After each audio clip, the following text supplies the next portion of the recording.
Welcome! Today we're going to learn how to convert liters to milliliters. This is a common conversion you'll need to do when working with liquids in science and everyday life.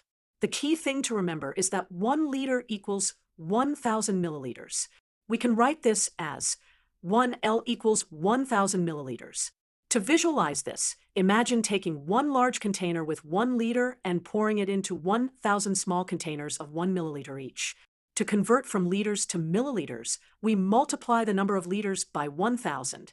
We can write this as a formula: milliliters equals liters times 1,000. For example, if we have 2.5 liters of water, we multiply 2.5 by 1,000 to get 2,500 milliliters. Let's try a practice problem. A recipe calls for 3.75 liters of milk. How many milliliters of milk do we need? To solve this, we multiply 3.75 by 1,000. 3.75 times 1,000 equals 3,750 milliliters. Let's review what we learned. To convert liters to milliliters, multiply the number of liters by 1,000.